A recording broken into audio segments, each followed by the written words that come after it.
श्री शिवाय नमस्तुभ्यं भक्तों। श्री शिव महापुराण पार्वती खंड का 13वां अध्याय। शीर्षक है शिव पार्वती संवाद। भवानी बोली, हे ज्ञानियों में विशारद, सब कर्मों की शक्ति तो प्रकृति है, उसी से सबकी उत्पत्ति, पालन और संहार होता है। तो हे भगवान, आप कौन हैं और वह सूक्ष्म प्रकृति कौन है? प्रकृति के बिना लिंग रूपी महेश्वर किस प्रकार हो सकते हैं? प्रकृति के द्वारा ही तो आप पूजनीय और वंदनीय हैं। जब पार्वती ने ऐसा कहा तब शिवजी हंसकर बोले, मैं परम तपस्या से ही प्रकृति को नाश कर देता हूँ। मैं शंकर प्रकृति से रहित और तत्व में स्थित हूँ। सत्य पुरुष प्रकृति से दूर रहते हैं, उन्हें तो लोकाचार से रहित और निर्विकारी होना चाहिए। तब काली जी हृदय में हंसकर शंकर के मधुर वचनों से इस प्रकार बोली, हे योगीराज, आपने जो यह कुछ कहा है, क्या वह प्रकृति नहीं है? फिर आप प्रकृति से परे कैसे हो सकते हैं? सब कुछ तो प्रकृति से ही नित्यबद्ध हो रहा है। संपूर्ण वचन और रचना तो प्रकृति से ही है।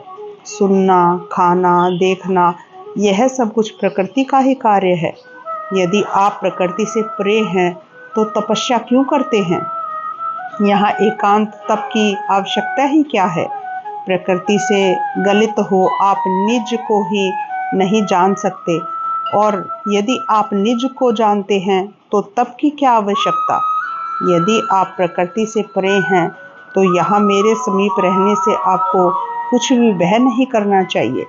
जब पार्वती ने इस प्रकार सांख्य मत का प्रतिपादन कर शिवजी से कहा तो उन्होंने उन्हें अपनी सेवा करने की आज्ञा दे दी।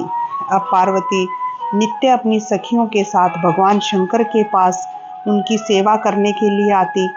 सांख्य और वेदांत के मत को लेकर शिव पार्वती का यह संवाद बड़ा ही सुखकारी है। इस प्रकार ध्यान में तत्पर महादेव जी की सेवा करती हुई पार्वती जी ने बहुत सा समय व्यतीत किया, परंतु निर्विकारी शिवजी शंकर कभी भी विकार को प्राप्त ना हुए।